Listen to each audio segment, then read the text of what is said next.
So 12 years in prison straight, from 17 to 29 years old. If you're just tapping in, I'm making a playlist and it's titled My Journey. And I'm just taking y'all through the journey of my young teenage years or my middle teenage years up through my 12-year prison sentence up to this point right now. This is part 7 or part 8 of the series. And yeah, if you just tapping in, feel free, go back and watch the other videos, catch up at this point in the story, and we're going to pick up where we left off.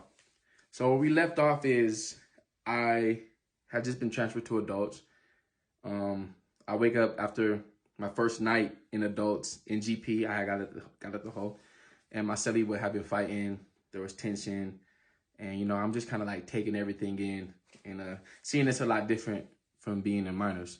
So throughout this period of me being kind of new, you know, I'm meeting people, mostly, you know, everybody in the pod, you know, say what's up. But you can see it's pretty much like almost like a glorified, not even glorified. It's kind of like a version of high school. You have different cliques within cliques. You have people that fuck with these people that eat chow together, people that do stuff together. And to be honest with you, I started to see on a small scale, which I would see on a much larger scale as I continue to do my time, that prison is like a microcosm.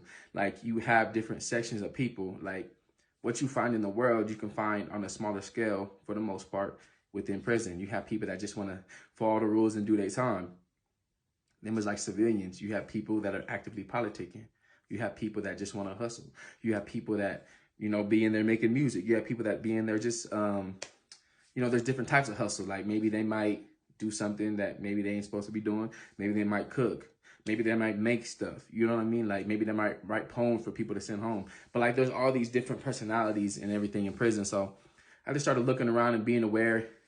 And I was kind of intrigued by the little ecosystem that was created in here. You know, trade and barter system.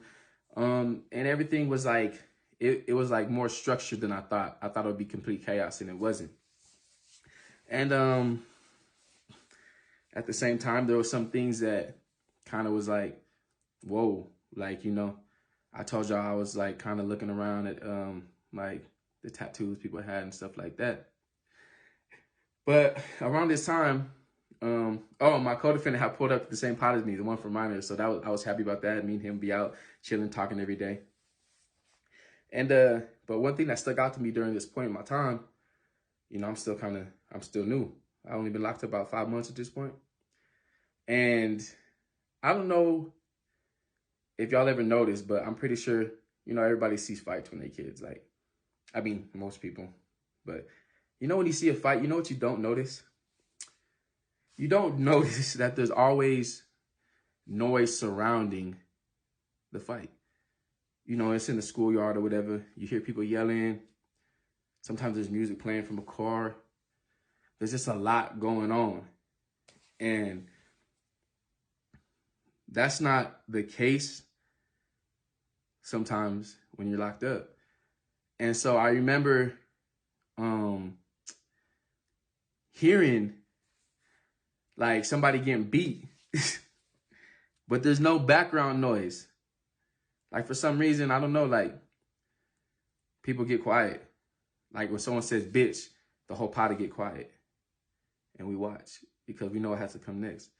And so this one dude, I forget why or what, but like, you can hear he's getting beat. And like, this isn't the first time it happened, but this is the first time I noticed it. Like, when you hear somebody like getting beat with no distracting noises around, all you hear is like the struggle. You know, you hear fists hitting flesh or whatever. And you can, you know, you can tell the difference between what you're hearing. Like, you can tell the difference between someone getting punched and someone head bouncing off the floor when they getting stomped. Like, you could hear these things, and you can hear them. Sometimes they be telling people to stop. Sometimes they be asking for mercy. Sometimes they just be like grunting, trying to defend themselves. And sometimes they don't say nothing. And when you get to the point where you don't hear them say anything, no grunts and pain, no nothing, that's when whatever's going on is in the danger zone. That's when bad news might beat that nigga home for real. Because you probably out. But they not done. So this was one of the things that kind of like stuck in my mind and made me even more further push me to work out and like just be prepared for whatever might come my way, because at the end of the day, I'm like, it's not gonna be me. I'm not finna be a victim in here. In my mind, you know what I'm saying? I'm like, I'm not going for real. So whatever come my way, I want to be fully prepared. And at this point, I don't know how long I'm gonna end up doing or anything like that. So, and a lot, you know, I was just like, whatever situation I get in, I need to be prepared to take it as far as a person who's trying to harm me is willing to take it. You know what I mean? So, but like I said, like all this was part of the being institutionalized. Like this is my introduction to being normalized to this type of chaos, this type of like, you know, violence that it's not sensationalized. Like it's not the type of shit you see on TV, and no, it's like raw, uncut. There's no, like, even when people watch stuff in movies, they don't understand most of the time. There's like music in the background. For some reason, it kind of softens whatever you're watching. When you don't hear nothing but the struggle, it's weird. And then another thing that'd be kind of weird is, you know, sometimes people getting dusted for real. And like the whole, like we'll sing happy birthday or something. We'll sing happy birthday super loud so the police can't hear the screams. Like that's not normal. That's not normal. You feel what I'm saying? But these are things that you are taught to do to preserve the status quo. And the status quo is to disrupt the status quo, which is any type of, you know, normal behavior or traits you might have from the streets, and to get you fully saturated in this new culture, this new environment.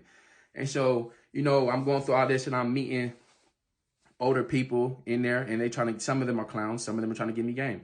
There's one person that ended up taking a liking to me. He had did like 30 years, and he was like 50-something years old. He was super cool, you know what I mean? As far as hope for his life goes, I don't know, but he was a cool dude, you know what I mean? He knew a lot about prison.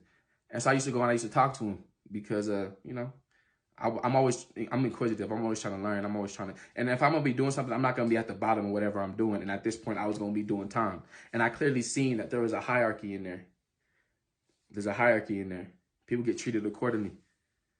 Most of it is based off of how you push and, you know, what you're willing to do. And some of it is based off of who you know, stuff like that. Me, I didn't have any family in there that I knew of. I was from a small hood. I was lucky I was in there with my co-defendant. Not lucky, but I'm just saying it don't happen like that. So really, I'm just standing on my own. I'm standing on 10, but it didn't bother me. You know, I've been here before. Not here, but here in this space where it's just like, it's just me. And so he told me something I'll never forget. And he was talking about the difference between being on the street with all your homies, and maybe you might be under the influence and you might have some sticks or some poles or whatever, and being by yourself. He's like, look, bro, when you come in here, you got to check your Uzi at the door. It's just you in here.